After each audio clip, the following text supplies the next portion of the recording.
उद्धव जी महाराज भगवान के 16,100 ब्याह होते समय भगवान से प्रार्थना करते हैं, बोले प्रभु मैं चाहता हूं कि आपके 16,100 ब्याह जब एक साथ होंगे तो विलक्षणता उसकी बड़ी विचित्र रहेगी। तो मेरी इच्छा है कि उस 16,100 ब्याह की पद्धति में सजावट में दूध का फुब्बारा लगाया जाए। भगवान की इच्छा कितनी बलवान है ये इस कथा से पता चलता है। उद्धव जी बोले कि जल का फुब्बारा तो दुनिया लगाती है, लेकिन आपके ब्याह में हम चाहते हैं दूध का फुब्बारा लगे। भगवान बोले देखो दूध जो है वो मूल्यवान वस्तु है, उसको ऐसे फुब्बारा आदि में लगा करके उसको व्यर्थ नहीं करना चाहिए। उद्धव जी बोले नहीं नहीं प्रभु आप चिंता मत करो, वो व्यर्थ नहीं होगा, मेरी बहुत इच्छा है दूध का फुब्बारा हो। भगवान बोले अब तुम्हारी इच्छा है तो तुम करो, लेकिन हमारी इच्छा तो नहीं है। इतना दूध लाओगे कहां से? उद्धव जी बोले मैंने सब युक्ति सोच ली है। बोले क्या युक्ति सोची? बोले द्वारिका के सब लोग कह रहे थे कि भगवान के ब्याह में हमको भी कुछ ना कुछ सेवा दो, हमको भी कुछ योगदान करना है, तो हम द्वारिका में ढिंडोरा पिटवा देंगे भैया कि ये नया फुब्बारा जो विशाल फुब्बारा लगा है, इस फुब्बारे में सब लोग अपने अपने घर से एक एक पात्र में दूध लेकर के आएंगे और ला करके उस फुब्बारे में डाल देंगे। सबका योगदान भी हो जाएगा, इतना सारा दूध भी आ जाएगा और प्रभु मेरी मन की इच्छा दूध का फुब्बारा चल जाएगा। भगवान बोले तुम्हारी इच्छा है तो तुम करो, लेकिन उद्धव मैं फिर कह रहा हूं मेरी इच्छा नहीं है, मेरा मन नहीं है कि दूध का फुब्बारा लगे। उद्धव जी महाराज ने जाकर के पूरी द्वारिका नगरी में हल्ला कर दिया, सब जगह ढिंडोरा पिटवा दिया। बोले भैया कल ठाकुर जी का ब्याह होने वाला है, सब लोग अपने अपने घरों से और जो है एक एक पात्र में दूध लेकर के जाएंगे और जाकर के उस फुब्बारे में डाल देंगे। ब्रह्म मुहूर्त में सुबह सुबह, मतलब सूर्य उदय से पहले सबको ये काम कर देना है। अब बंधुओं जितने भी लोग इस बात को सुन रहे थे द्वारिका के, वो सब मन में क्या विचार कर रहे थे? बोले द्वारिका में लाखों लोग हैं, सब दूध डालेंगे, मैं पानी डाल दूंगा तो किसी को क्या पता चलेगा। लेकिन ऐसा कोई एक व्यक्ति नहीं सोच रहा है, सब यही सोच रहे हैं। ब्रह्म मुहूर्त में सब लोग दूध लेकर के जाने, पात्रों में लेकर के जा रहे हैं वहां फुब्बारे की ओर, आपस में बात करते हुए जा रहे हैं एक दूसरे से। बोले मैंने तो गिरी गाय का दूध मंगवाया, दूसरा बोला अरे तूने गिरी गाय का मंगवाया, मैंने तो ब्रजमंडल की ब्रज की गैया का दूध मंगवाया, तीसरा बोला मैंने तो साहिवाल गैया का दूध मंगवाया। ऐसे सब झूठ बोलते हुए जा रहे हैं, लेकिन लेके सब जल ही जा रहे हैं। अंधेरे में किसको क्या पता चल रहा है? और सबने जाकर के महाराज जल उस फुब्बारे में डाल दिया। प्रदर्शनी जब हो रही थी तो भगवान पधारे। उद्धव बड़ा खुश, बोले प्रभु अब फुब्बारा चलेगा, आप देखना पूरे समाज में हल्ला हो जाएगा, दूध का फुब्बारा। भगवान बोले चलवाओ। जैसे ही फुब्बारा चालू हुआ उसमें एक बूंद दूध नहीं था, जल ही जल। भगवान बोले उद्धव क्या हुआ, ये तो जल निकल रहा है। उद्धव ने पास जाकर के देखा फुब्बारे में, तो उसमें एक बूंद भी दूध नहीं था, बिल्कुल साफ सुथरा जल। मतलब कोई एक लोटा भी डालता तो थोड़ा तो सफेदी रहती जल में, बिल्कुल भी सफेदी नहीं, बिल्कुल जल का फुब्बारा। उसने द्वारिका में जाकर के हल्ला मचवाया, ढिंडोरा पिटवाया। बोले कि सही सही बताना किस किसने जल डाला था फुब्बारे में। तो सामने लाखों लोग खड़े थे, सबने हाथ खड़े कर दिए, बोले हम सब ने डाला था। आपस में एक दूसरे से कहने लगे क्यों रे, तू तो कह रहा था साहिवाल गैया का दूध डाला है तूने। बोले तो तू भी तो झूठ बोल रहा था गिरी गैया का दूध है, हाँ तू भी तो कह रहा था कि ब्रज की गैया का मंगवाया है। लेकिन वास्तव में सबने जल ही डाला, ये सोच के कि बाकी सब दूध डाल रहे हैं, मैं जल डाल देता हूं। लेकिन ये सभी सोच रहे थे। तभी भगवान आए और आकर के उद्धव जी से बोले उद्धव कोई बहुत बड़ी बात नहीं कह रहे हैं, केवल इतना कह रहे हैं ईश्वरः सर्वभूतानां हृदय से अर्जुन तिष्ठति। यदि इतने सारे लोगों के मन से कोई इच्छा है तो ये समझ लेना चाहिए कि वही ईश्वर इच्छा है। मेरी इच्छा के बिना कुछ नहीं हो सकता उद्धव। मेरी इच्छा नहीं थी कि दूध का फुब्बारा हो, तो दूध का फुब्बारा चालू हो ही नहीं पाया। तुम चाह करके भी नहीं कर पाओगे। इसलिए मेरी इच्छा को ही सर्वस्व मानो, वो इतनी बलवान है कि उसके आगे किसी की चल नहीं सकती। उद्धव नतमस्तक हो गया, भगवान को प्रणाम करने लगा, बोले प्रभु मुझे क्षमा कर दो, मैंने आपकी इच्छा के आगे उसके बल के आगे अपने बल को ज्यादा समझा। आगे भगवान प्रणय गीत, प्रणय कलह का विषय आता है। यहां पर भगवान श्री रुक्मणी जी के साथ में नोक झोंक करते हैं। भगवान कहते हैं यहाँ जितने भी ब्याहित लोग बैठे हैं, आज की कथा मुख्य रूप से गृहस्थियों के लिए है, ना तो ब्रह्मचारियों के लिए है और ना सन्यासियों के लिए। आज ठाकुर जी यही बताते हैं कि गृहस्थियों को कैसे रहना चाहिए। पहला उपदेश तो ठाकुर जी ने यह दिया कि भैया गृहस्थी पहले ही सावधान हो जाओ, संसार में यदि तुमको बहुत सम्मान मिल रहा है तो अपमान भी मिलेगा। पहला संदेश तो ठाकुर जी ने यह दिया। अब दूसरा संदेश क्या दे रहे हैं? ठाकुर जी कह रहे हैं कि भैया दंपति गृहस्थियों को चाहिए कि एक दूसरे से थोड़ी थोड़ी नोकझोंक करते रहनी चाहिए। बहुत ध्यान से सुनिएगा। प्रणय कहते हैं प्रेम भरा और कलह कहते हैं कलेश को। बोले ब्याह होने के बाद में पति पत्नी को प्रेम भरा कलेश तो थोड़ा बहुत करना चाहिए। फिर याद रखना बात को, प्रेम भरा कलेश कलेश कह रहा हूं मैं, कहीं पता चली कुछ और ही सुन ले हो आप। ठाकुर जी कहते हैं देखो दो चीजों में दोष होता है। एक तो किसी व्यक्ति से बहुत दूर रहोगे ना, वो भी दोष का कारण होता है। और दूसरा दोष का कारण बोले अति सामीप्य, किसी के बहुत पास रहोगे तो भी दोष उत्पन्न होता है। हम किसी से बहुत दूर चले जाते हैं तो उस व्यक्ति के हृदय में हमारे लिए क्या भावना उत्पन्न हो रही है हमें पता तो चलता नहीं। चार लोग हमारे कान भर देते हैं, हम उसको गलत समझने लगते हैं, दोष उत्पन्न हो जाता है। ठीक वैसे ही हम यदि किसी के बहुत समीप रहते हैं तो भी दोष उत्पन्न हो जाता है। अब किसी के संग ही रहोगे, वो खाता कैसे, पीता कैसे, सोता कैसे, उठता कैसे, सब देखोगे तो उसके अंदर उसके प्रति हमारा दोष प्रकट होने लग जाएगा। ब्याह से पहले पत्नी को पति में साक्षात नारायण दिखाई देते हैं और पति को पत्नी में साक्षात लक्ष्मी दिखती है। लेकिन ब्याह हो जाने के 3-4 साल बाद ही पत्नी को अपने पति में साक्षात राक्षसों के दर्शन होते हैं और पति को पत्नी में साक्षात शूर्पणखा दिखती है। इतने दोष उत्पन्न क्यों हो जाते हैं एक दूसरे में? क्योंकि अति सामीप्य है, दोनों बहुत ज्यादा समीप रहते हैं, इसलिए दोनों को दोष दिखते हैं। इसलिए भगवान कहते हैं बीच बीच में थोड़ा रूठ जाया करो एक दूसरे से, थोड़ा दूर रहोगे एक दूसरे से तो प्रेम बना रहेगा। इसी को प्रणय कलह के भाव से ठाकुर जी बता रहे हैं।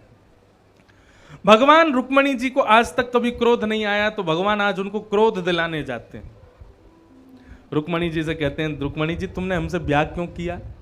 और ये बात कब पूछ रहे हैं भगवान? जब भगवान के पुत्र प्रद्युम्न का जन्म हो गया और प्रद्युम्न का ब्याह होके प्रद्युम्न का भी बेटा हो गया अनिरुद्ध। मतलब भगवान जब दादा बन गए, भगवान के जब नाती हो गए, तब भगवान रुक्मणी जी से कह रहे हैं कि तुमने हमसे ब्याह क्यों किया? तुम कहोगे कि अजी हमने इसलिए कर लिया कि आप बड़े सुंदर हो। काय बात की सुंदर? संसार के लोग काला काला बुलाते हैं, यहां तक कि गर्गाचार्य जी ने नाम भी मेरा वही रख दिया, कृष्ण। कृष्ण यानी काला। हम तो सुंदर नहीं है। देवी तुम भी संतों की बात में गलत फंस गई और हमसे ब्याह कर लिया।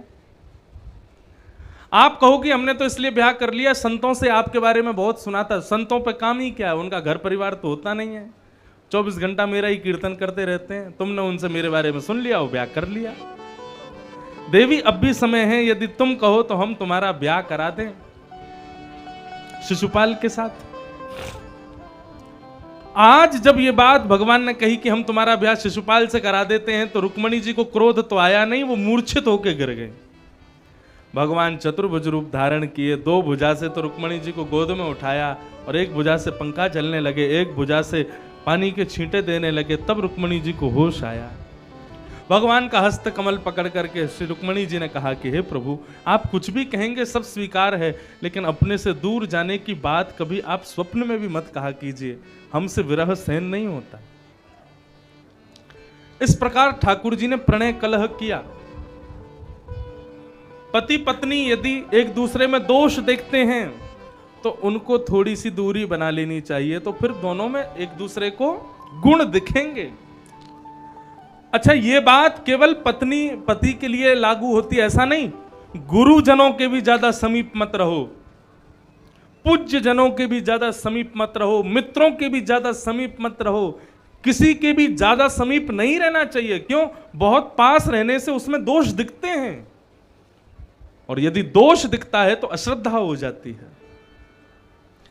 इसलिए सदा एक मध्यम रहो, थोड़ी दूरी बना करके रखो, ताकि हमारे हृदय में जो उसके प्रति प्रेम है, जो उसके प्रति हमारी श्रद्धा है, वो सदा सर्वदा बनी रहे। एक आश्रम में एक संत रहते थे।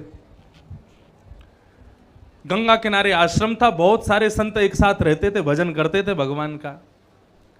लेकिन उस आश्रम के जो मुख्य संत थे, उनकी मति बिगड़ गई और वो एक कन्या को अपने आश्रम में ले आए। जैसी कन्या को आश्रम में लाए तो बाकी के सब संतों ने आश्रम छोड़ दिया, बोले कि भैया अब तो यहां रहने लायक जगह नहीं बची, हमारे महात्मा जी का दिमाग खराब हो गया। लेकिन उन संत का एक परम भक्त था, उसने आश्रम नहीं छोड़ा। उसको सब लोगों ने समझाया, बोले कि अब इनकी शरण में रहना नहीं चाहिए, इनकी मति भ्रमित हो गई। बताओ, सन्यासी होके, संत होके एक महिला को ले आए हैं, ये अच्छी बात थोड़ा ही है। लेकिन उसके प्रति, अब उसके मन में अपने गुरु के प्रति दोष उत्पन्न हुआ ही नहीं। बोला आप लोग चले जाओ, आपको जाना है तो मैं अपने गुरु जी को छोड़ के नहीं जाऊंगा, मैं तो इन्हीं के पास रहूंगा। बोले क्यों रहोगे, तुमको दोष नहीं लगता ये? बोले अरे हम अपने गुरुजी से प्रेम करते हैं और गुरुजी जिनसे प्रेम करते हैं हमको उनसे दुगना प्रेम करना चाहिए, उनके प्रति दुगनी श्रद्धा होनी चाहिए। देखो बात तो ये गलत है, लेकिन मैं आपको केवल एक बात पुष्ट कर रहा हूं कि उस शिष्य की गुरु के प्रति निष्ठा कैसी। गुरुजी गलत है यहां पर, लेकिन गुरु की निष्ठा, शिष्य की निष्ठा गलत नहीं है। शिष्य बोला तुम लोग उनको उस दृष्टि से देखते हो, लेकिन मैंने अपने गुरु के प्रति एक दूरी बना करके रखी है। मेरे हृदय में उनके प्रति कभी दोष उत्पन्न होगा नहीं, वो मेरे गुरु हैं, वो सदा रहेंगे। अब बंधुओं, उसकी ऐसी निष्ठा गुरु के प्रति कि उसको देख करके भगवान प्रसन्न हो गए। बोले वाह भाई, गुरु जी बिगड़ गए, गुरु जी की मति बिगड़ गई, गुरु जी का आश्रम पूरा खंडर हो गया, सब छोड़ छोड़ के चले गए, लेकिन इस शिष्य की निष्ठा नहीं बिगड़ी। लक्ष्मी जी को बोले, भगवान बोले हम इसको लेके आते हैं, ये वैकुंठ में रहने लायक है, इसको वैकुंठ में स्थान देंगे। भगवान गरुण जी पर बैठ करके गए। रात्रि में खटिया पर सोया था शिष्य, इतने में ही उसको दिव्य तेज दिखाई दिया। उठ करके देखा तो महाराज गरुण जी चमक रहे थे और गरुण जी के ऊपर शंख चक्र गदा पद्मधारी श्रीमन नारायण विराजमान है। हाथ जोड़ करके बोला प्रभु आप कौन? बोले जिनका तुम गुणानुवाद दिन भर गाते हो, तुम्हारे आश्रम में जिनका कीर्तन चलता है, पर ब्रह्म परमात्मा नारायण हूं मैं। दंडवत प्रणाम किया। बोले जय हो भगवान, आपका दर्शन हो गया, मेरे ऊपर बड़ी कृपा, जरूर मेरी गुरु निष्ठा से ही आप प्रसन्न हुए हो। भगवान बोले हाँ, हम तुम्हारी गुरु निष्ठा से प्रसन्न हुए। बोला 2 मिनट रुक जाना, अभी जाना मत आप। बोले कहां जा रहे हो? बोले हम अपने गुरु जी को बुला के ला रहे हैं, गुरु जी को भी दर्शन हो जाएगा। भगवान बोले गुरु जी को नहीं दिखेंगे हम। क्यों? बोले अरे तुम्हारे गुरु जी की मति खराब है, ऐसे गुरुओं को दर्शन नहीं देते हम तो तुम्हारी निष्ठा से प्रसन्न है, इसलिए तुमको दर्शन दे रहे हैं, गुरु जी को नहीं देंगे। शिष्य खड़ा हो गए। बोले जिन गुरु की कृपा से, जिन गुरु की निष्ठा से आप प्रकट हुए, उन्हीं गुरु को दर्शन नहीं दोगे? बोले नहीं देंगे, क्योंकि तुम्हारे गुरु की मति खराब है।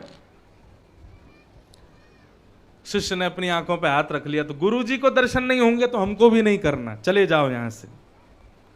भगवान से बोला आप चले जाओ, हम आपका दर्शन नहीं करेंगे।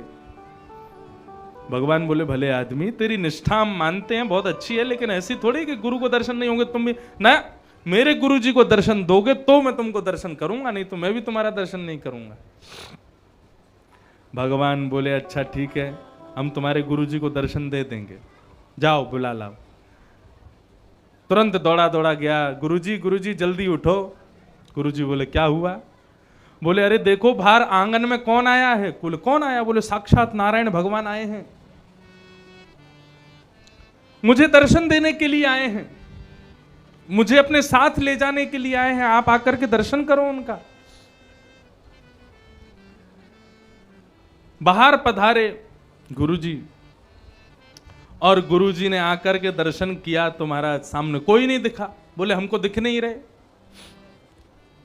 शिष्य ने कहा बोले मेरे गुरुजी को दिखो, नहीं तो मुझे भी दर्शन नहीं करना। भगवान इतने में ही दिखने लगे। अब तो जैसे ही गुरुजी को दर्शन हुआ, गुरुजी तो बड़े बड़े प्रणाम करें, बोले जय हो भगवान, जीवन भर आपका गुणगान गाया, आज आपका दर्शन हो गया, आनंद हो गया। भगवान शिष्य से बोले अब तुम्हारे गुरुजी को दर्शन दे दिया, अब एक काम करो, जल्दी से आओ, हमारे गरुड़ जी पर बैठ जाओ, चलो तुमको वैकुंठ ले जाने आए हैं। बोले गुरुजी को प्रणाम कर लूं? बोले कर लो। गुरुजी को प्रणाम किया। बोले गुरुजी मैं जा रहा हूं। बोले कहां जा रहा है चेला? बोले भगवान ले जाने आए हैं, कह रहे हैं वैकुंठ चलो हमारे साथ। गुरुजी रोने लगे। बोले चेला अकेला जाएगा, हमको नहीं लेके जाएगा? अब तो गुरु की आंखों में आंसू देख करके वो दौड़ा दौड़ा गया। बोले प्रभु मेरे गुरुजी भी चलेंगे साथ में। भगवान बोले हम तुझको ले जाने आए हैं, तेरा गुरु उसकी मति खराब है, कुलीन व्यक्ति, उसको नहीं लेके जाएंगे हम। तो फिर एक काम करो, आप चले जाओ, मुझे भी नहीं जाना, मेरे गुरुजी नहीं जाएंगे तो मैं भी नहीं जाऊंगा। भगवान बोले धन्य है भैया, तेरी गुरु निष्ठा देख ली हमने। अच्छा ठीक है, आपने लिया, गुरुजी को भी लिया, तेरे चक्कर में तेरी गुरु निष्ठा से तेरे गुरु को भी पार कर देंगे हम, ले आओ जाओ। अब तो दौड़ करके गया। बोले गुरुजी जल्दी चलो, बैठ जाओ गरुड़ जी पे, भगवान ने आज्ञा दे दी, हम दोनों गुरु चेला चलेंगे, वैकुंठ में रहेंगे। गुरुजी देखने लगे चेला को। बोले क्या हुआ, अब चलो? बोले बेटा गुरु मां बैठी है भीतर, इसको भी ले चलो। अच्छा, दौड़ा दौड़ा भगवान के पास गया। बोले कि वो हमारे गुरुजी जिनसे प्रेम करते हैं, गुरु माता हमारी, वो भी चलेंगी। भगवान बोले उसको तो बिल्कुल नहीं लेके जाऊंगा मैं। एक सन्यासी व्यक्ति का जीवन बर्बाद कर दिया, पूरा मठ मंदिर बर्बाद करके रख दिया उसने, और तुम कह रहे हो उसको वैकुंठ लेके जाऊं? उसको नहीं लेके जाऊंगा। चेला बोला तो वो नहीं जाएगी तो गुरुजी नहीं जाएंगे, और गुरुजी नहीं जाएंगे तो हम नहीं जाएंगे, उसको तो ले जाना ही पड़ेगा। अंत तो गत्वा ये हुआ, गरुड़ जी पे सबसे आगे भगवान, भगवान के पीछे वो भक्त, भक्त के पीछे गुरुजी, और गुरुजी के पीछे वो कन्या। सबको लेकर के वो एक गुरुनिष्ठ चेला वैकुंठ पहुंच गया। ये है गुरु के प्रति निष्ठा।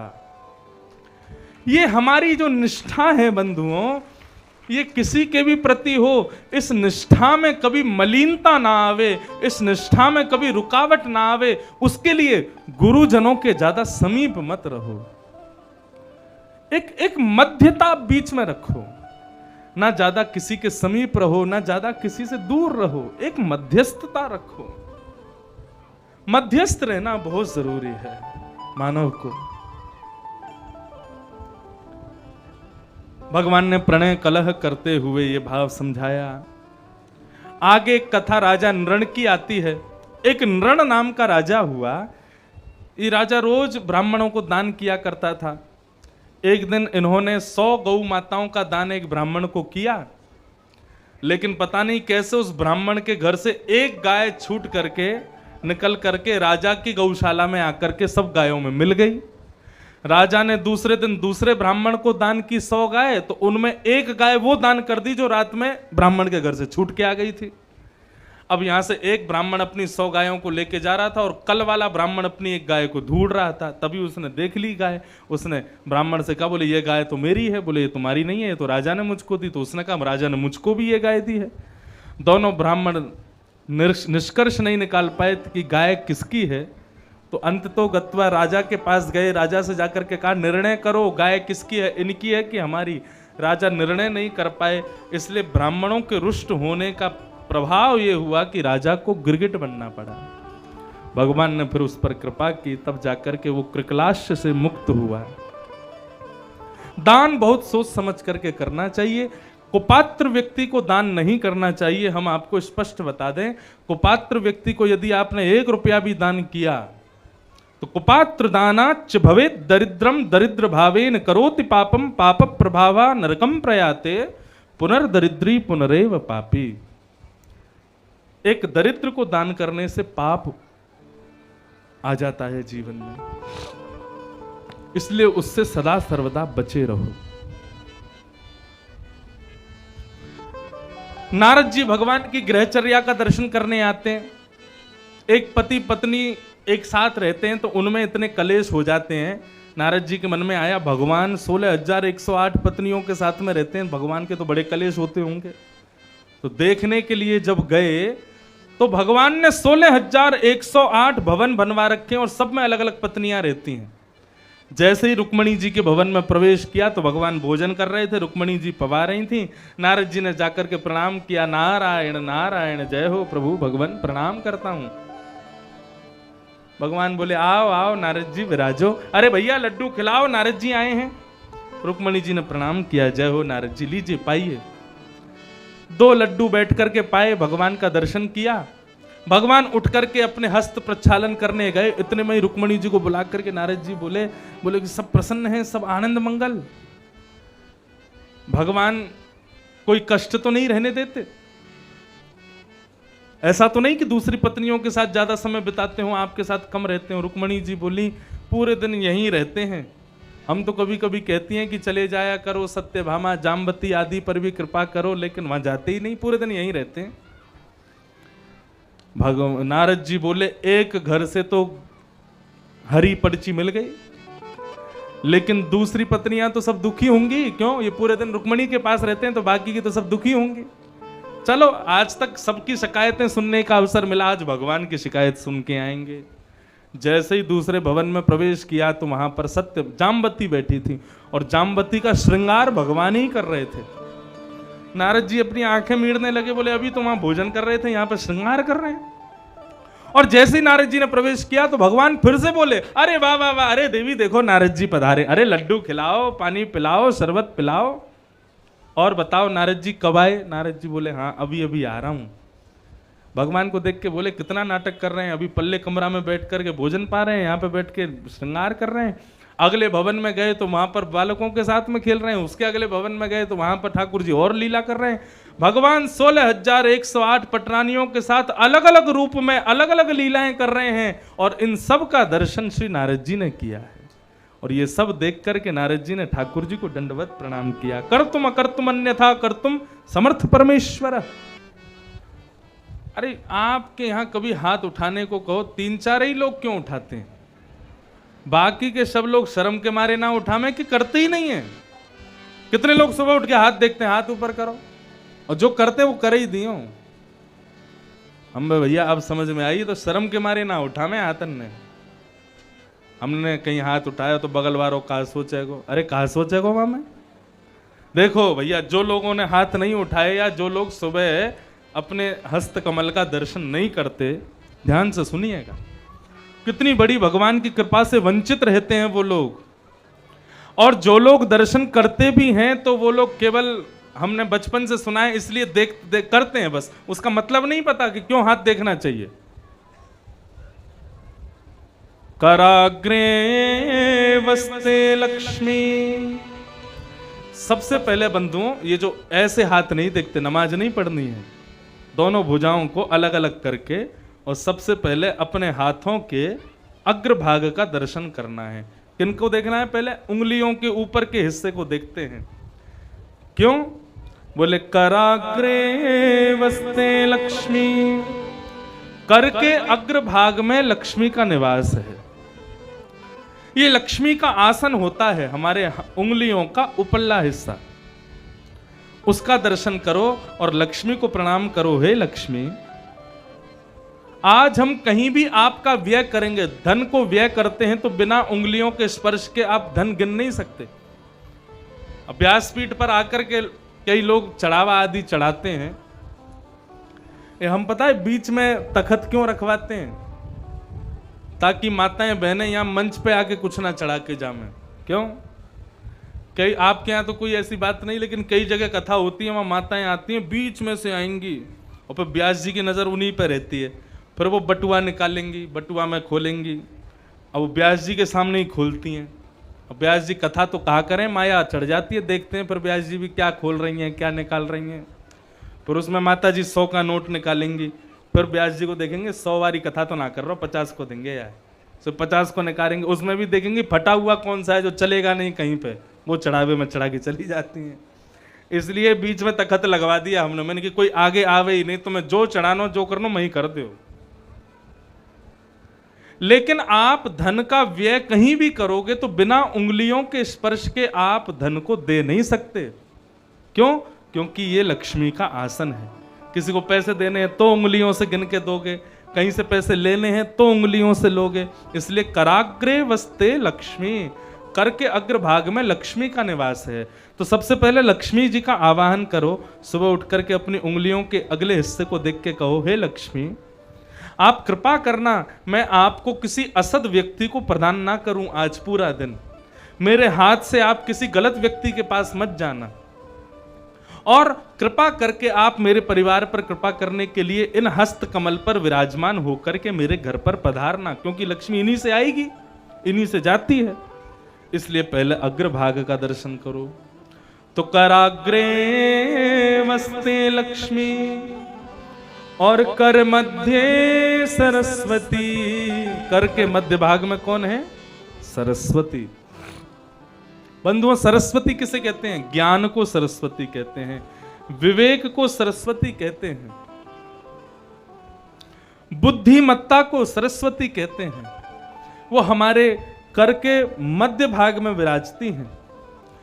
हम सरस्वती को वंदन करते हुए कहते हैं, हे सरस्वती, अस्तो मां सद्गमय, अस्तो मां ज्योतिर्गमय। हे सरस्वती, आप हम पर कृपा करना, आप हमारी बुद्धि को तीव्र करना, आप हमको विवेक युक्त करना, आप कृपा करना कि हम कुछ गलत विचार अपने मन में ना लावें, कहीं कोई गलत निर्णय ना लेवें, कोई भी किसी भी प्रकार से अविवेक पूर्ण कार्य हमसे ना होवे। इसलिए सरस्वती का स्मरण करो। पहले लक्ष्मी का स्मरण, फिर सरस्वती का स्मरण, और फिर करमूले तु गोविंद। कर के मूल भाग में कौन है? गोविंद। इसीलिए हमारे यहां कलावा भी यहीं पहनाते हैं, मूल में। घड़ी भी कहां पहनते हैं? मूल में।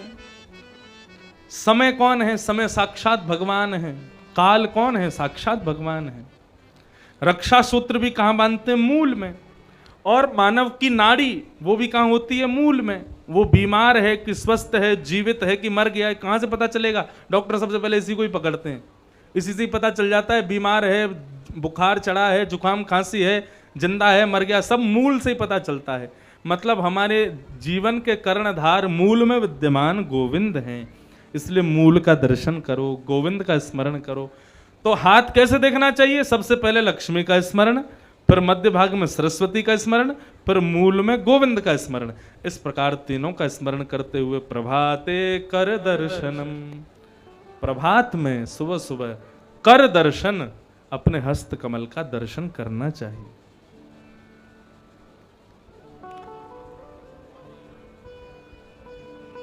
प्रभाते कर दर्शन। भगवान की नित्यचर्या का वर्णन किया। प्रसंग आता है कि भगवान पांडवों ने राजसूय यज्ञ किया। उस यज्ञ में भगवान को आमंत्रण भेजा, और आमंत्रण में ये लिख करके भेजा कि प्रभु कम से कम 20,000 राजाओं को संग लेकर के आइएगा। भगवान बोले अब 20,000 राजा कहां से लेके जाएं हम? लेकिन आमंत्रण पत्र और निमंत्रण पत्र दो प्रकार के पत्र होते हैं। निमंत्रण का मतलब होता है आओ मत आओ तुम्हारी मर्जी, लेकिन आमंत्रण पत्र का मतलब होता है तुमको आना ही पड़ेगा, नहीं आए तो तुमको दोष लगेगा। इसलिए हम लोग कहते हैं कि भैया निमंत्रण पत्र लेके आए हैं, निमंत्रण पत्र लेके आए हैं, मतलब तुम जाओ मत जाओ तुम्हारी इच्छा। लेकिन यदि सामने ने ऐसा कह दिया आमंत्रण पत्र लाए हैं, तो आमंत्रण पत्र का मतलब जाना ही पड़ेगा, नहीं गए तो फिर अपमान होगा, अपराध लगेगा। इसीलिए विशिष्ट कार्यों में ब्याह शादी के लिए कभी किसी को नहीं कहना चाहिए कि आमंत्रण पत्र लाए हैं, उस पर सदा लिखना चाहिए निमंत्रण पत्र, आओ मत आओ तुम्हारी इच्छा। लेकिन कभी भी कोई यज्ञ करो, अनुष्ठान करो, कथा करवाओ आदि आदि, तो पत्र पर ऊपर लिखा होना चाहिए आमंत्रण पत्र, आपको आना ही पड़ेगा, हम आमंत्रित कर रहे हैं आपको। तो भगवान को आमंत्रण पत्र आया और उस पर क्या लिखा था कि आप पधारिए और 20,000 राजाओं को संग लेकर के आइए। भगवान बोले अब 20,000 राजा कहां से लेके जाएं? इतने में ही एक सैनिक आया और आकर के बोले महाराज मगध नरेश जरासंध ने 20,000 राजकुमारों को बंदी बना करके रखा है। उन 20,000 राजकुमारों के मंत्रियों ने आपको पत्र लिखा है कि आप कैसे भी जरासंध से उन 20,000 राजकुमारों को मुक्त करवाओ। भगवान मनी मन विचार करने लगे 20,000 राजकुमार यहां से मुक्त करवाएंगे और पांडवों के यज्ञ में इनको लेकर के चलेंगे। जरासंध भगवान का पुराना शत्रु है, 17 बार चढ़ाई की थी मथुरा पर। भगवान जरासंध के पास भीम को और अर्जुन को अपने संग लेकर के गए।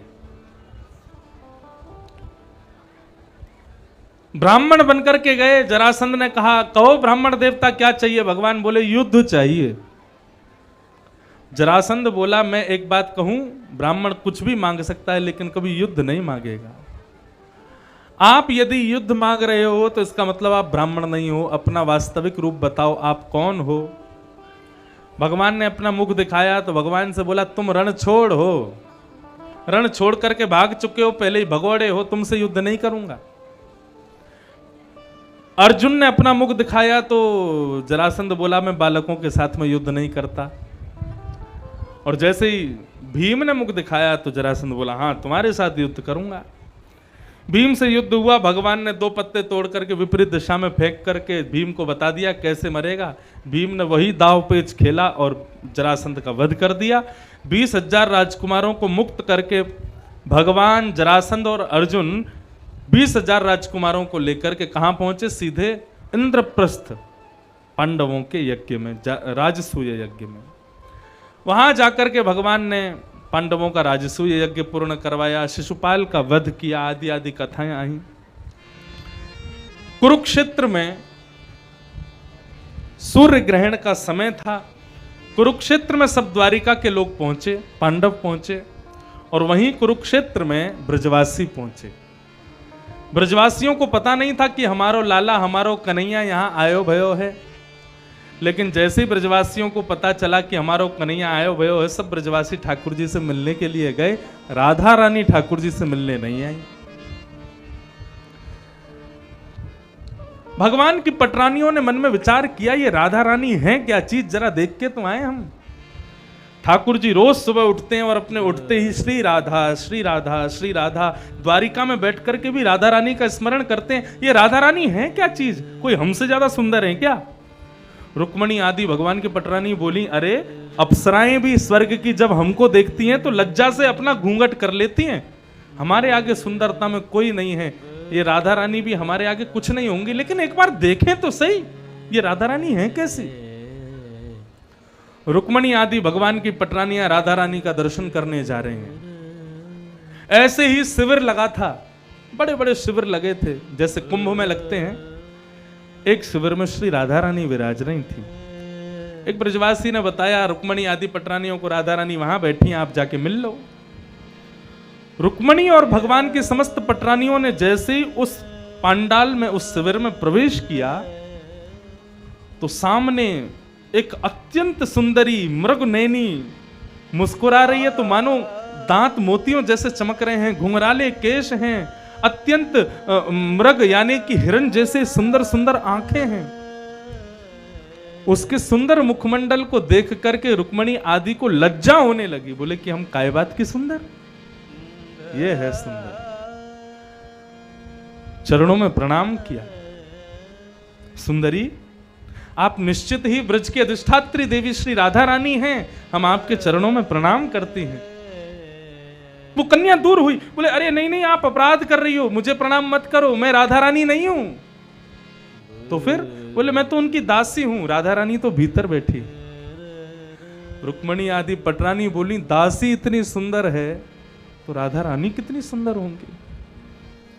और भीतर प्रवेश किया तो एक और सुंदर कन्या खड़ी है, इतनी सुंदर कि भगवान की 16,100 पटरानियों में से सैकड़ों पटरानियां तो उसको देख के मूर्छित हो गई, बेहोश हो गई, इतनी सुंदर।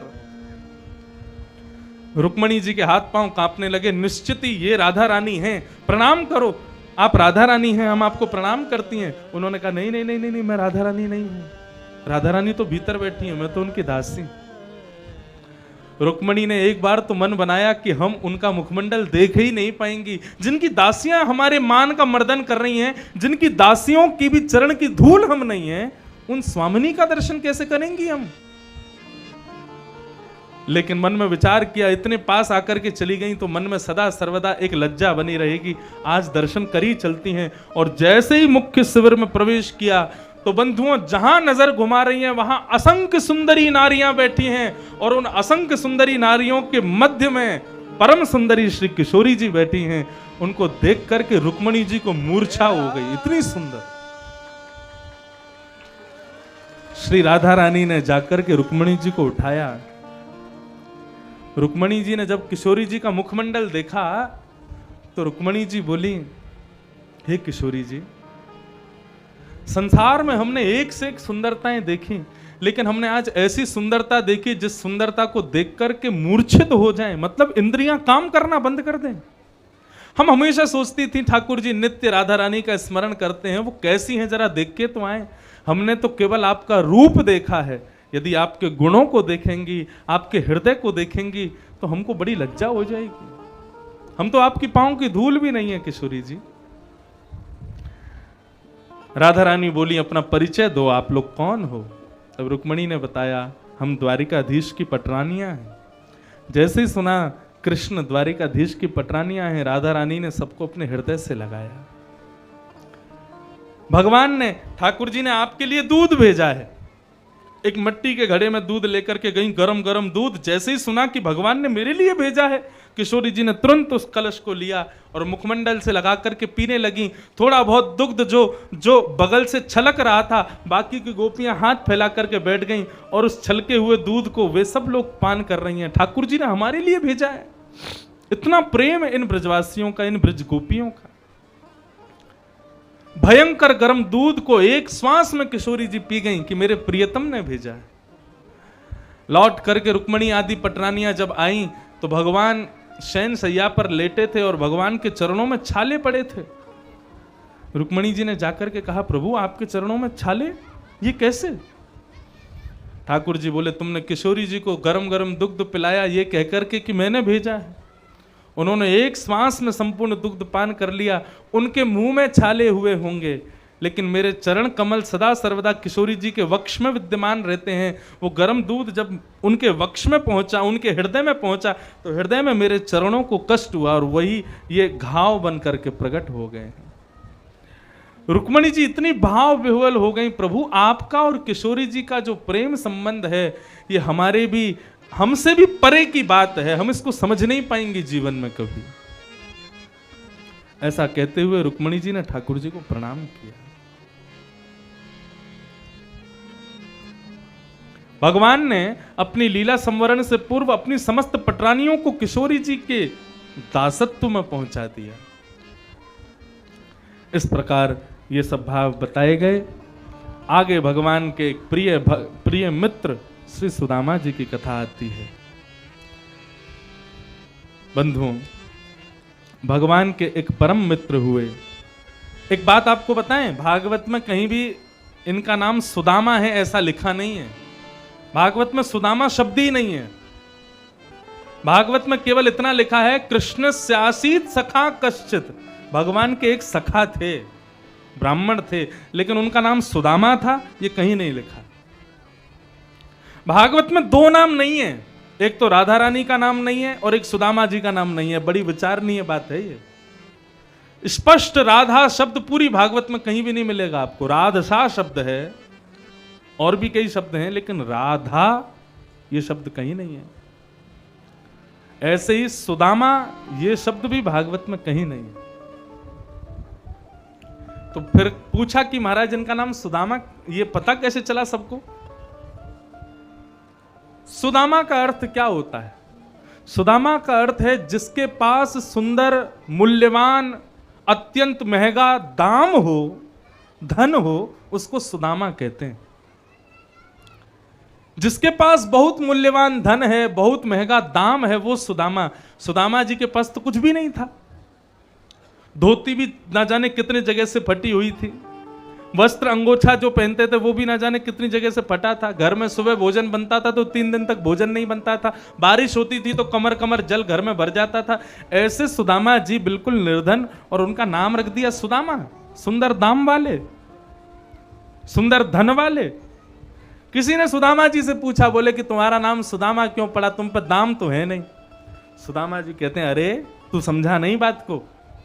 संसार के लोगों के पास जो दाम है ना, वो तो खर्च हो जाता है, वो तो खत्म हो जाता है, वो एक दिन समाप्त हो जाता है। लेकिन मेरे पास तो कृष्ण के नाम का दाम है, वो कभी खर्च ही नहीं होता, कभी खत्म ही नहीं होता, कभी समाप्त ही नहीं होता। इसलिए मेरा नाम सुदामा है। मेरे पास सबसे मूल्यवान कृष्ण का नाम रूपी दाम है, इसलिए सब मुझे सुदामा कहते हैं। कृष्णस्यासि सखा कश्चित् ब्राह्मणो ब्रह्मवित्तमः विरक्तीन्द्रियार्थेषु प्रशांतात्मा जितेन्द्रियः। कृष्णस्यासीत सखा कश्चित्, भगवान के एक सखा थे। सब लोग इधर देखो, इधर देखो, इधर देखो, सुदामा चरित्र प्रेम से सुनो सब लोग। हाँ, बस थोड़ी बहुत देर की कथा और है, फिर तो हम चले ही जाएंगे, इसलिए थोड़ी देर और सहन कर लो हमको। भगवान के एक सखा है। बंधुओं देखो, सखा और मित्र इन दोनों में अंतर होता है।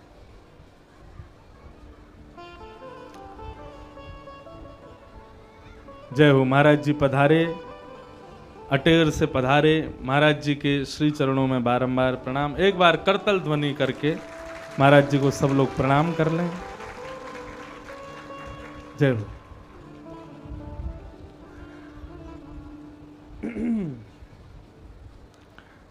कृष्णस्यासीत् सखा कश्चित् ब्राह्मणो ब्रह्मवित्तमः विरक्तीन्द्रियार्थेषु प्रशांतात्मा जितेन्द्रिय। तो सखा और मित्र में अंतर क्या होता है? जो कभी कभी मिले, काम पड़ने पर मिले, अपने स्वार्थ के लिए मिले, उसको कहते हैं मित्र। फोन वैसे कभी नहीं करेंगे, लेकिन कोई काम होगा तो जरूर फोन करेंगे, उनको कहते हैं मित्र। हमने किसी का नाम नहीं लिया। मित्र कौन? यदा कदा मिलती, मिल गए तो राम राम, नहीं मिले तो शाम शाम भी नहीं बोलते, ये है मित्र। और सखा कौन? जिसको आपकी पल पल की खबर है, कब सोए हो, कब उठे हो, क्या खा रहे हो, क्या पी रहे हो, कहाँ जा रहे हो। इसलिए सखा के रूप में कौन है? माता पिता ही सबसे अच्छे सखा हैं। उनको सब पता है हमारा बालक कब सो रहा है, कब आ रहा है, कब जा रहा है, कब कर रहा है। इसलिए माता पिता से एक सखत्व भाव होना चाहिए। प्राप्ते तु 16 वर्षे पुत्रम मित्र वदाचरेत। शास्त्र आज्ञा करते हैं 16 वर्ष के बाद बच्चों के साथ मित्रता कर लेनी चाहिए माता पिता को, क्योंकि वे ही असली सखा हैं। और या फिर सखा के रूप में भगवान ठाकुर जी हमारे सखा हैं, उनके अलावा कोई श्रेष्ठ सखा नहीं। सुदामा जी कौन है? सुदामा भगवान के सखा हैं, मित्र नहीं है। सुदामा जी के घर में धन नहीं है, सुदामा जी के घर में बहुत तंगियां हैं, लेकिन फिर भी सुदामा जी कभी अपने सखा के पास इसलिए नहीं जाते कि थोड़ा धन दे दो, थोड़ा कुछ हमारे ऊपर कृपा कर दो, हमारा घर बनवा दो। अरे द्वारिकाधीश हैं, उनके लिए कोई बड़ी बात थोड़ी है। लेकिन सुदामा जी कहते हैं कि ये मेरी सखत्व का नियम नहीं है कि मैं अपने सखा के पास कुछ मांगने जाऊं।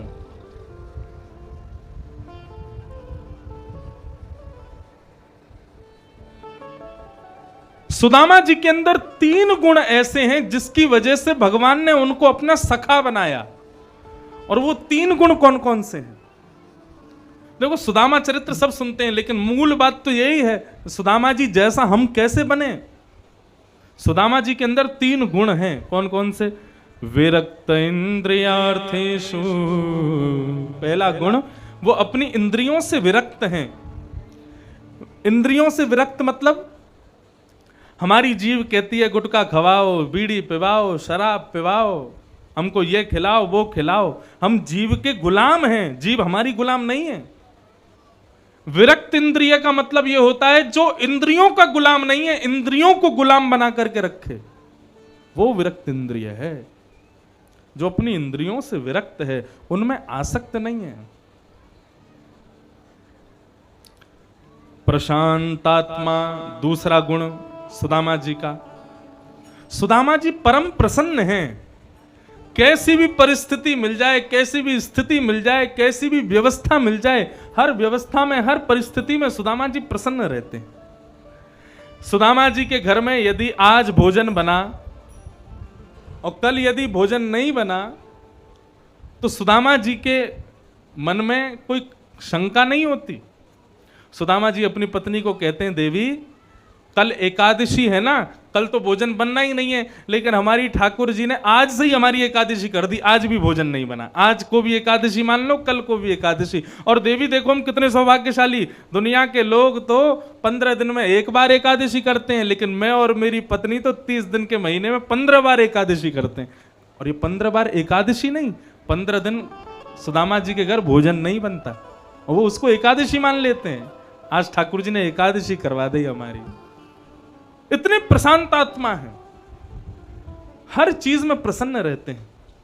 कोई कहता सुदामा जी अपना घर की छत बनवा लो, सूरज की रोशनी बिना रोक टोक आती है। अरे बोले तुम लोगों ने अपने घरों पे छत बनवा दी, सूर्य नारायण भगवान को जगह नहीं दी अपने घर में। हमारे घर में देखो कितनी बढ़िया जगह मिली, सूर्य नारायण भी आते हैं, इंद्र नारायण भी आते हैं, चंद्र नारायण भी आते हैं, सब देवता आते हैं हमारे घर में, सबके लिए जगह है। इतने प्रसन्न। कोई कहता सुदामा जी तुम्हारी धोती 10 जगह से फटी है, नहीं ले लो।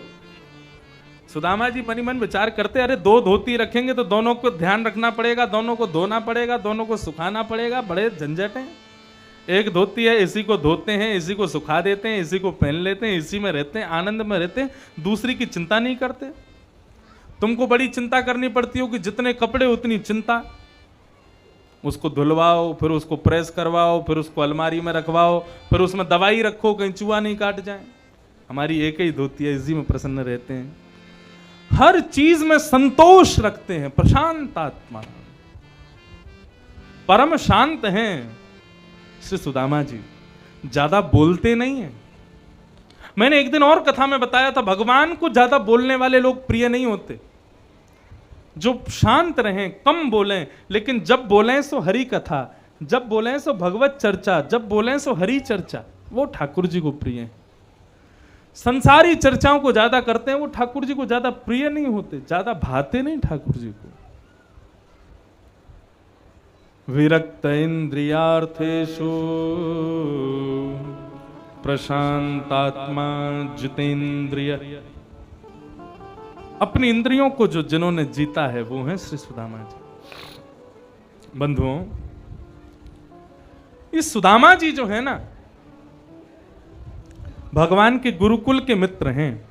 गुरुकुल में ये और ठाकुर जी दोनों संग में पढ़े हैं, संग में विराजे हैं।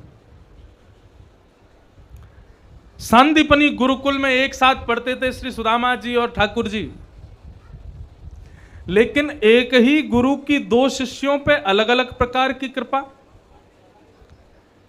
एक शिष्य पर तो इतनी कृपा हो गई कि महाराज वो द्वारिका सोने की नगरी का राजा बन गया, और दूसरे शिष्य पर इतनी भी कृपा नहीं हुई कि वो छोटा सा घर बढ़िया बना ले। सब लोगों से करबद्ध प्रार्थना, बिल्कुल शांति का परिचय दें और बिल्कुल एकाग्रचित्त होकर के सुने। अब इधर उधर मत देखो, सब लोग यहीं बैठ करके बस कथा सुनो। अब एक ही गुरु के 2 शिष्य, सुदामा जी और कृष्ण, और दोनों के जीवन में अलग अलग भाव। एक के यहां 56 भोग बनते हैं और एक के यहां एक समय भोजन बन जाए तो 3 दिन तक भोजन नहीं बनता। यदि इस प्रकार से सुदामा जी और कृष्ण का दर्शन करोगे तो गुरु कृपा से विश्वास उठ जाएगा। कृष्ण पर ज्यादा कृपा कर दी गुरु जी ने, सुदामा जी पर बिल्कुल कृपा नहीं है। बंधुओं, ऐसा नहीं है। गुरु की कृपा तो समान है दोनों बच्चों पर, लेकिन ये कथा तो कुछ और ही है कि ठाकुर जी द्वारिका के राजा हैं और सुदामा जी एक छोटी सी झोंपड़ी में रहते हैं। बात कुछ ऐसी है बंधुओं, जब दोनों कृष्ण सुदामा गुरुकुल में पढ़ते थे तो एक बार भृगु ऋषि का आगमन हुआ और भृगु ऋषि ने आकर के सांदीपनी गुरुकुल में गुरु मां से भेंट मांगी। माते भिक्षाम देहि, माता जी भिक्षा प्रदान करो। गुरु मां ने मन में विचार किया, बोले कि इनको तो कहीं भी मिल जाएगा, ये जहां जाएंगे वहां इनको प्राप्त हो जाएगा। अभी गुरुकुल में 2 ही पोटली हैं, 2 पोटलियों में 2 चने रखे हैं, वो कृष्ण और सुदामा के हैं। वो यदि मैंने इनको प्रदान कर दिए तो दोनों बालक क्या पाएंगे? दोनों बालक क्या खाएंगे? तो गुरु माँ ने यह विचार करते हुए भृगु ऋषि से मना कर दिया। बोले महाराज क्षमा करें, आज आपको देने के लिए हमारे गुरुकुल में कुछ भी नहीं है। भृगु ऋषि ने मन में विचार किया, इतना बड़ा गुरुकुल, इतने सारे बालक यहां पढ़ते हैं, यहां देने के लिए कुछ भी नहीं है। भृगु ऋषि थोड़ी दूर गए थे, थोड़ी दूर जाकर के उन्होंने अपने नेत्र बंद करके अपनी मंत्र दृष्टि, दिव्य दृष्टि से देखा तो 2 चने की पोटलियां उनको दिखाई दे गईं जो गुरुकुल में भीतर रखी हैं। वो चाहती तो गुरु मां इनको दे सकती थी, लेकिन नहीं दी।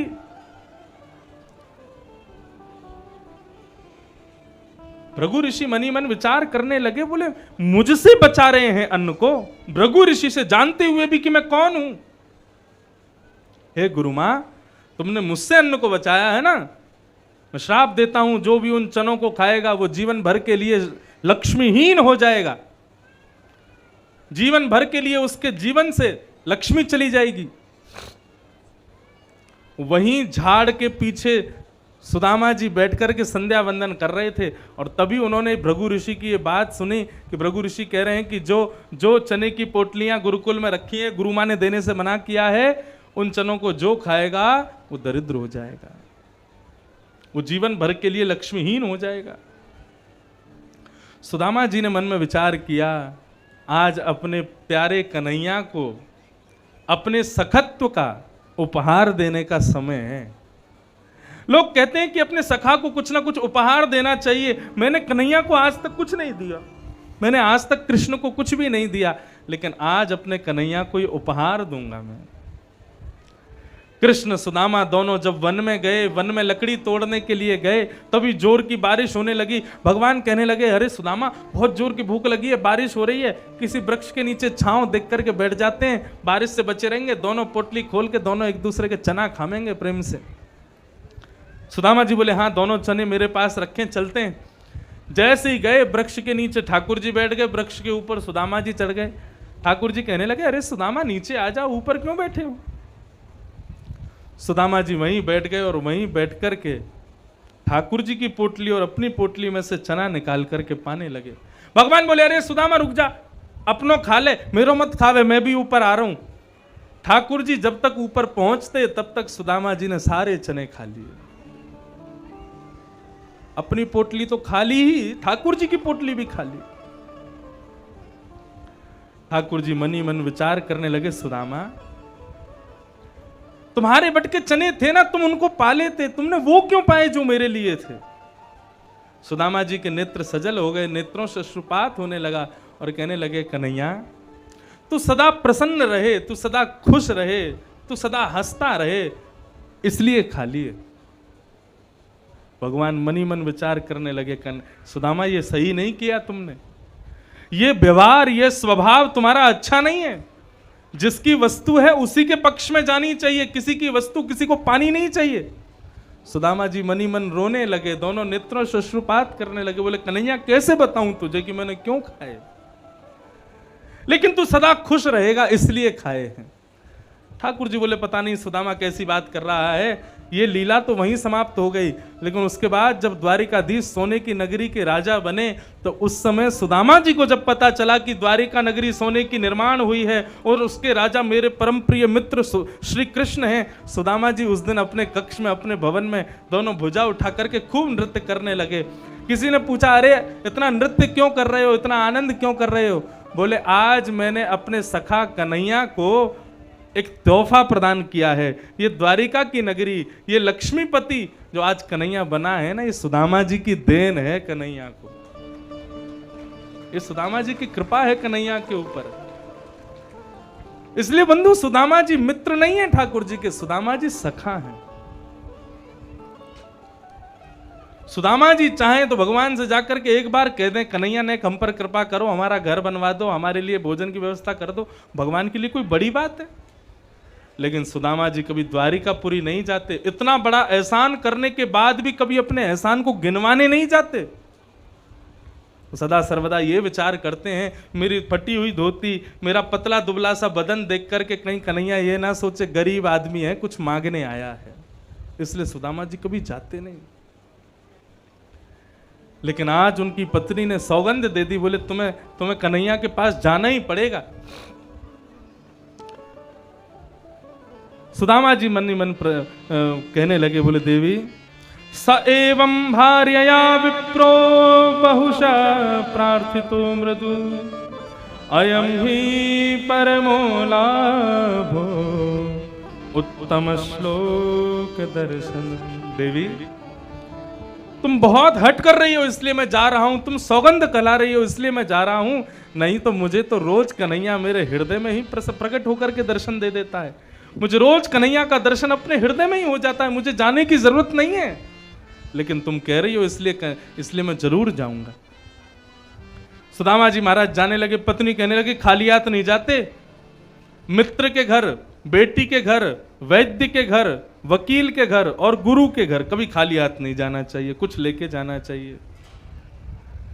मित्र के घर जा रहे हो, कुछ लेकर के जाओ। 4 घरों से 4 प्रकार के अलग अलग चावलों को लाकर के पोटली में बांध दिया और लाकर के सुदामा जी को दे दिया, लो जाओ अपने मित्र कृष्ण को दे देना। क्योंकि सुदामा जी की पत्नी जानती है 4 घर के अलग अलग प्रकार के चावल हैं, ठाकुर जी जब इनको देखेंगे तो समझ जाएंगे कि एक भी चावल सुदामा के घर का नहीं है। सुदामा जी निकल पड़े ठाकुर जी से मिलने के लिए। चलते चलते चलते चलते रास्ता भटक गए, ना जाने कितने किलोमीटरों तक गलत रास्ते पर चले गए। वहां जाकर के पूछा, भैया द्वारिका कितनी दूर रह गई है? किसी ने बताया, बोले भैया द्वारिका नगरी यहाँ नहीं है, द्वारिका जाने का मार्ग आप किलोमीटरों पीछे छोड़े आए हो, दोबारा लौट करके जाओ, फिर वहां से द्वारिका कम से कम 100 किलोमीटर है। सुदामा जी तो वहीं पेड़ के नीचे बैठ गए, बोले वारे कन्हैया, वैसे तो तू हमारे हृदय में विराजे, लेकिन तैने अपनी नगरी बहुत दूर बसाई है।